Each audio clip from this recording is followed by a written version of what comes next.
Hello students. आज हम start करने जा रहे हैं क्लास 10 का बायो का topic how do organisms reproduce, या हम रिप्रोडक्शन भी बोल सकते हैं कि रिप्रोडक्शन चैप्टर को हम स्टार्ट करेंगे। What is reproduction, what are its types. Reproduction क्या है, ठीक है। देखो, हमने लाइफ प्रोसेसेस चैप्टर देखा था। लाइफ प्रोसेसेस में हमने कुछ प्रोसेस देखी थी, जैसे कि न्यूट्रिशन था, रेस्पिरेशन था, इसी तरह से ट्रांसपोर्टेशन था, एक्सक्रीशन। ये चार हमारी लाइफ प्रोसेस थी। ये लाइफ प्रोसेस, नाम इनका लाइफ प्रोसेस क्यों था? क्योंकि लाइफ के लिए जरूरी है, जिंदा रहने के लिए। For being a living being these process are required. अगर इनमें से प्रोसेसेस मिस हो जाती हैं then it is not a living being. अगर हम खाना नहीं खाएंगे या सांस नहीं लेंगे या मटेरियल ट्रांसपोर्ट नहीं होगा या वेस्ट एक्सक्रीट आउट नहीं होगा तो क्या होगा? लिविंग बीइंग सर्वाइव नहीं कर पाएंगे। आज हम जिस टॉपिक की बात कर रहे हैं, reproduction, it is not a life process. ये लाइफ प्रोसेस तो नहीं है, जिंदा रहने के लिए जरूरी नहीं है, but still it is essential और नेसेसरी प्रोसेस। ये नेसेसरी क्यों है, जरूरी क्यों है? जिंदा रहने के लिए जरूरी नहीं है, एक लिविंग बीइंग के लिए जरूरी नहीं है, बट इट इज नेसेसरी। किस लिए नेसेसरी है? For the continuation of generation, generation की कंटिन्यूएशन के लिए, या हम कह सकते हैं for the survival of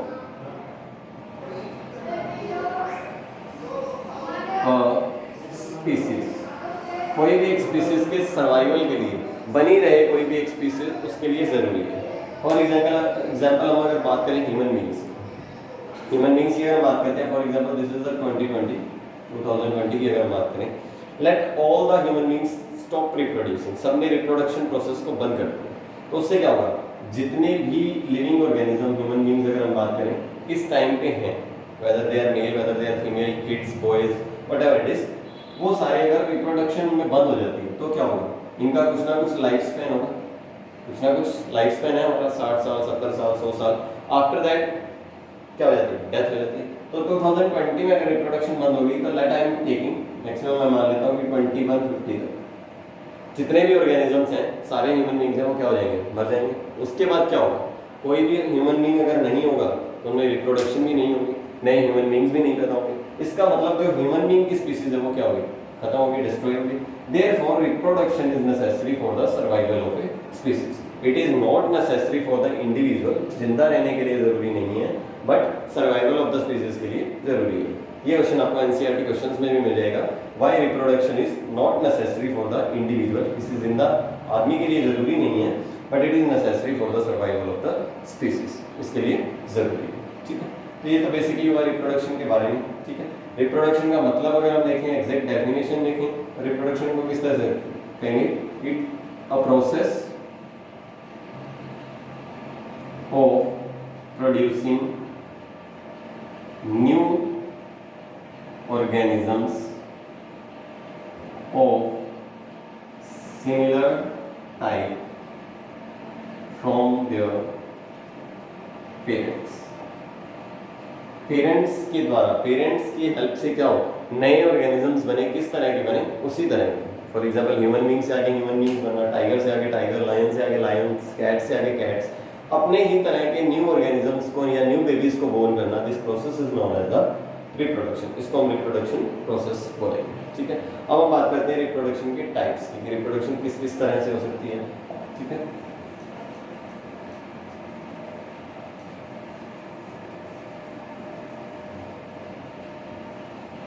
so basically दो मोड है रिप्रोडक्शन के। It can be sexual reproduction और it can be asexual reproduction. Sexual reproduction and asexual reproduction. देखो इनमें डिफरेंसेस क्या है? सेक्सुअल रिप्रोडक्शन क्या है? जिसमें we can say that sexual processes हो। सेक्सुअल प्रोसेसेस का मतलब two parents are required, one is the male and another is the female। Male और फीमेल क्या हो? कंबाइन होकर क्या करें? न्यू ऑर्गेनिजम्स प्रोड्यूस करें। ये तो हमारे हो गए sexual mode of reproduction, in which two parents of different gender are required and they will produce the new organisms. And asexual mode of reproduction, जिसमें क्या होगा? सिंगल पेरेंट एक ही पेरेंट होगा, that doesn't matter whether it is a male or whether it is a female, and they will we can say that takes place different processes. वो हो सकता है दो पार्ट्स में ब्रेक हो, या हो सकता है जिनके बारे में हम डिटेल में डिस्कस करेंगे कि किस तरह से अलग अलग पार्ट्स में ब्रेक होंगे, किस तरह से अपने न्यू ऑर्गेनिजम्स को बॉर्न करेंगे।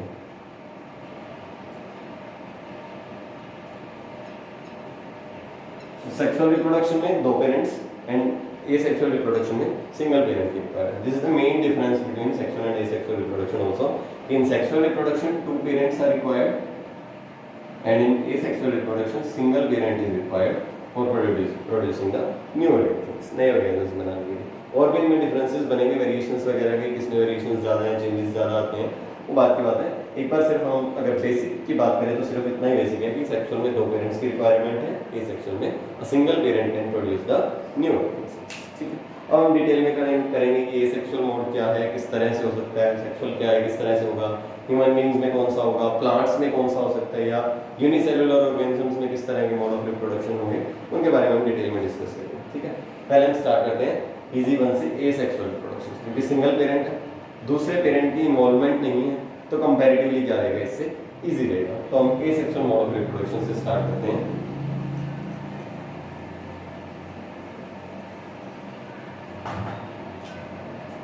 एसेक्सुअल रिप्रोडक्शन, जैसे हमने अभी इसको डिफाइन किया, दोबारा देखते हैं। A mode of reproduction in which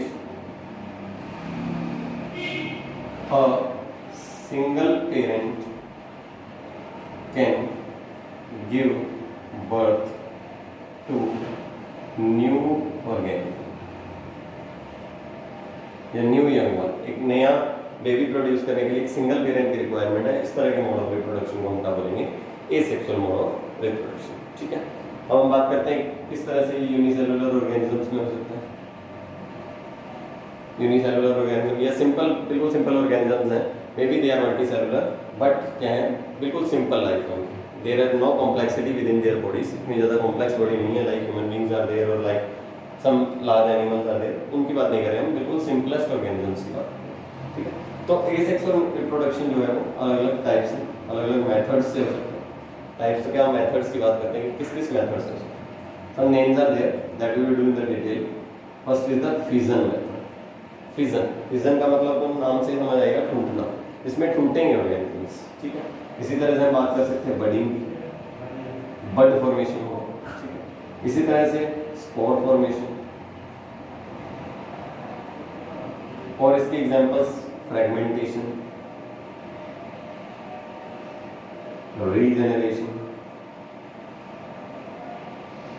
so basically these are some modes of the asexual reproduction. इस तरह से हो सकती है एसेक्सुअल रिप्रोडक्शन। इनके different examples and different ways हैं, उनको हम करना स्टार्ट करते हैं। फर्स्ट ऑफ ऑल हम स्टार्ट करते हैं फिजन से, टूटने से। कैसे एक ऑर्गेनिज्म, दो ऑर्गेनिज्म या चार ऑर्गेनिजम्स या ज्यादा में टूटेगा। सो फिजन से स्टार्ट करते हैं बेसिकली।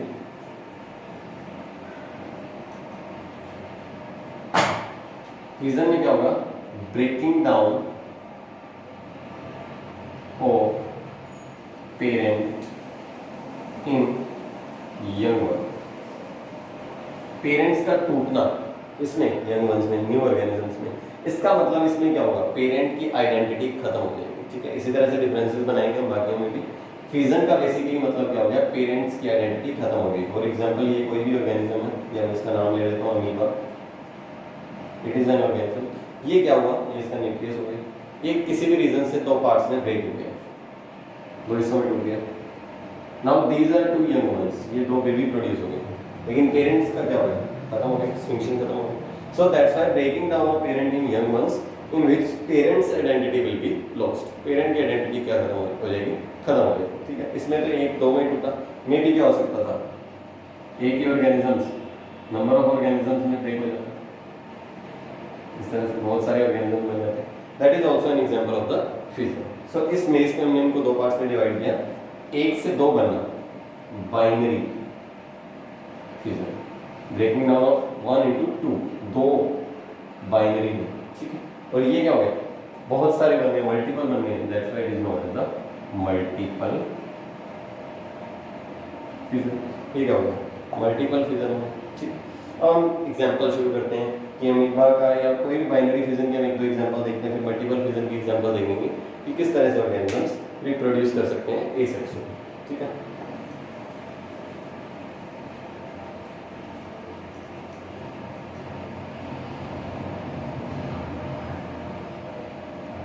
तो पहले बात करते हैं बाइनरी फिजन।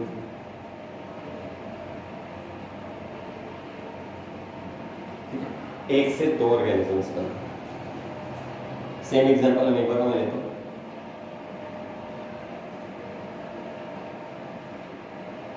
अब इसमें क्या होना है, पार्ट्स में ब्रेक होना है, डायरेक्टली ब्रेक नहीं होगा, पहले ही क्या करेगा उस शेप में आएगा ताकि वो इजीली ब्रेक हो सके। या इसके स्टेप्स भी हो सकते हैं, इसके अलग अलग स्टेप्स हैं। देखो सबसे पहले क्या होगा, ये अमीबा में क्या होगा, थोड़ी सी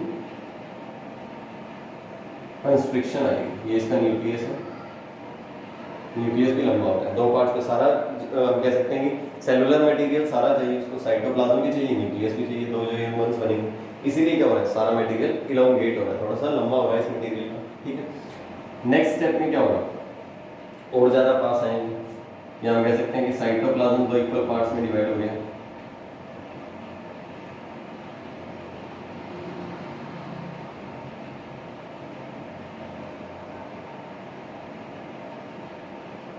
साइटोप्लाज्म क्या है, दो नियरली इक्वल पार्ट्स में डिवाइड हो चुका है, न्यूक्लियस भी बस डिवाइड होने वाला है। नेक्स्ट स्टेप में क्या होगा, ये दो ऑर्गेनिजम्स में ब्रेक हो जाएगा, ये अपना न्यूक्लियस लेके अलग हो गया, ये अपना न्यूक्लियस लेके अलग हो गया, पेरेंट की आइडेंटिटी खत्म हो गई। ठीक, सो इन स्टेप्स को हम नाम देंगे, देखो क्या नाम देंगे, इसको तो हम क्या कह सकते हैं, डायरेक्टली कंस्ट्रिक्शन या इलोंगेशन भी बोल सकते थे, लंबा हो रहा है। ठीक है, इसमें क्या हो रहा है, साइटोप्लाज्म दो पार्ट्स में डिवाइड हो रहा है। This process is known as cytokinosis. This step is known as the cytokinosis, in which cytoplasm is divided into two equal parts. इसमें क्या होगा, न्यूक्लियस भी दो इक्वल पार्ट्स में डिवाइड हो गए, that is known as keratokinosis. Cytokinosis and keratokinosis. Basically तीन steps आ गए, constriction, cytokinosis and keratokinosis. इससे क्या होगा, एक ऑर्गेनिजम्स दो पार्ट्स में डिवाइड हो गया, बाइनरी फिजन हो गया उसका। ठीक है, अब देखो इसमें तो क्या था, ये एक तरह से सिमेट्रिकल था सब तरह से, या इसके हम कह सकते हैं फिक्स शेप नहीं है, तो इक्वली दो पार्ट्स में डिवाइड हो गया। लेकिन इस तरह के ऑर्गेनिजम्स, फॉर एग्जांपल अगर हम ह्यूमन बींग्स की बात करें, वैसे तो ह्यूमन बींग्स में रीजन हो ही नहीं सकता, it is a complex body, so reason नहीं होगी, बट फिर भी अगर हम बात करने का कोशिश करें इसमें, तो देखो अगर क्या होगा, हमारी बॉडी अगर बीच में से दो पार्ट्स में डिवाइड हो, एक तो इस तरह से हो गया, for example this is any human being, इस तरह से मैंने बनाया, इसके हैंड्स हो गए। अगर हम इसको ब्रेक करें इस तरह से बॉडी, तो इक्वल पार्ट्स में डिवाइड नहीं हुआ, इसके पास हेड है, नेक है, नीचे लेग्स हैं, आर्म्स हैं, लेकिन ऊपर वाला बॉडी पार्ट नहीं है, तो इस तरह से ये डिवाइड नहीं हो सकता। हाँ, ये पॉसिबिलिटी हो सकती थी कि ये इस तरह से डिवाइड होता, सिमेट्रिकली आधा आधा पार्ट दोनों तरफ चला जाता। तो अमीबा में क्या दिक्कत है कि अमीबा में देखो क्या था कि किसी भी तरीके से इस तरह से हो जाता, चाहे इस तरह से हो जाता, क्या होता, ऑर्गेनिज्म तो सेम ही टाइप का बनता, इसमें तो दिक्कत आई नहीं थी। अब हम एग्जांपल लेते हैं बाइनरी फिजन का एक और, जिसमें हम इस तरह से डिवीजन इसकी नहीं कर सकते, उसमें हमें लाइन ऑफ सिमेट्री ढूंढनी पड़ेगी। मैं बात करता हूँ बाइनरी फिजन में लेशमेनिया। देखो लेशमेनिया की शेप की बात करें अगर,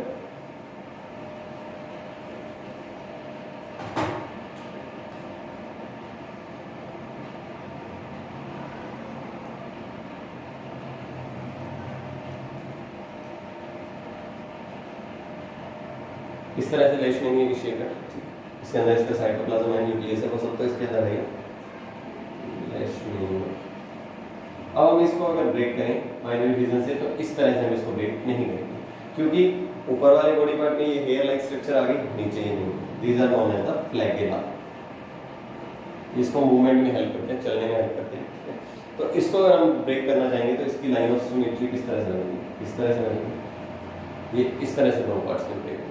ठीक है, फिर दोनों नए ऑर्गेनिज्म की तरह सर्वाइव करेंगे। उसके बाद तो सेम ही चीज चलेगी, ये ऑर्गेनिज्म क्या होगा, इस तरह से दो पार्ट्स में ब्रेक हो गए,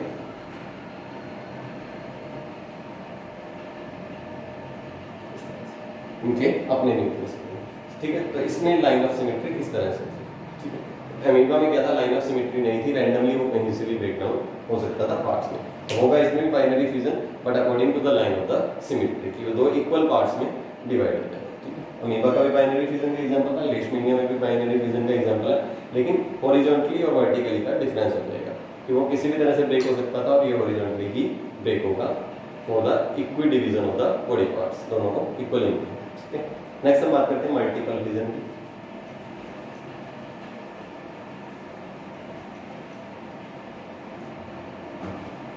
मल्टीपल फिजन की अगर हम बात करें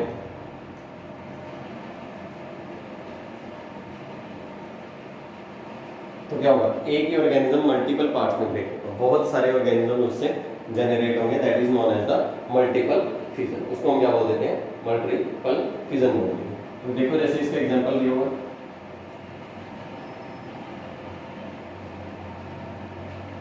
ये ऑर्गेनिज्म, ठीक है, ये इसका न्यूक्लियस होगा, ठीक है, within this there are cytoplasm, ये इसका साइटोप्लाज्म। अब ये क्या होगा, मल्टीपल फिजन, बहुत सारे पार्ट्स में ब्रेक होगा।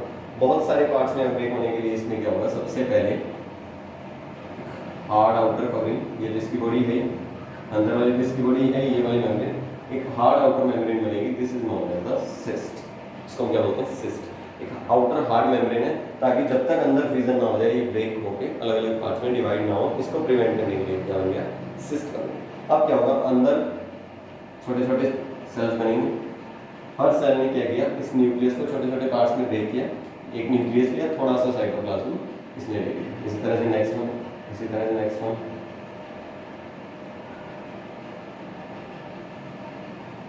ये छोटे छोटे पार्ट्स होंगे, बन गए, या हम कह सकते हैं छोटे छोटे ऑर्गेनिजम्स बन गए सेम टाइप। जब इस तरह से मैच्योरिटी पीरियड आ जाएगा, अब क्या होगा, ये सिस्ट ब्रेक होगी, यहाँ से ये मेम्ब्रेन और ये मेम्ब्रेन ब्रेक होगी, and all this will flow, ये सारे बाहर आ जाएंगे, these will act like a living, ये सारे क्या होंगे, लिविंग ग्रुप्स होंगे।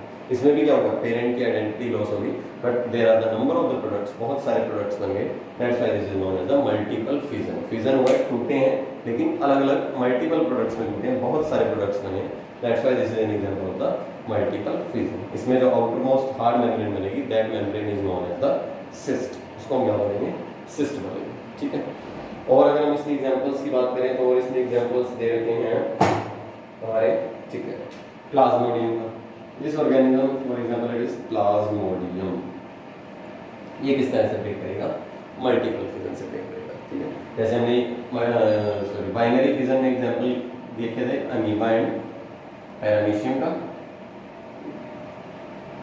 मल्टीपल फिजन में हमने इसका एग्जांपल देख लिया प्लाज्मोडियम। एक एक दो एग्जांपल्स आपको याद रखने पड़ेंगे, एग्जाम में ये भी पूछ सकता है कि given example of the multiple fission in organism which can be produced by multiple fission. So एक एक दो एग्जांपल हमें याद करना है। ठीक है, तो ये हो गया हमारा फिजन के बारे में। ठीक है, नेक्स्ट हम बात करते हैं बडिंग की, budding formation, bud formation, second mode of reproduction.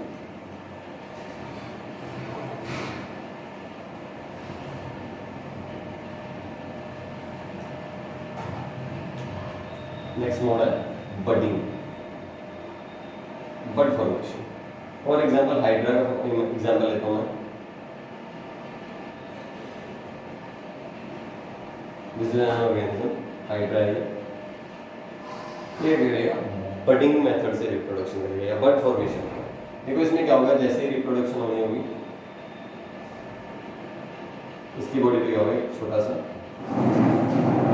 Bud formation, इस तरह से इसकी बॉडी थोड़ी सी बाहर को निकलनी शुरू हो जाएगी, इस तरह से। ठीक है, फिर ये चीज ग्रो होगी, इस तरह का लिविंग ऑर्गेनिज्म बनना चाहता है,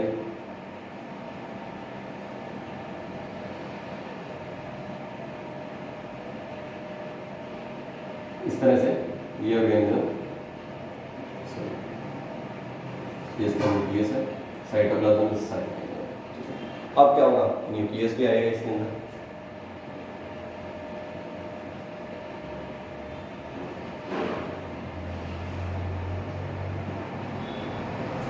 अब ये क्या हो रहा है, धीरे धीरे मैच्योरिटी ग्रो कर रहा है, इसकी तरह इसकी बॉडी पार्ट्स जनरेट होने शुरू होंगे, तो ये क्या हो जाएगा, अपने पेरेंट से अलग हो जाएगा,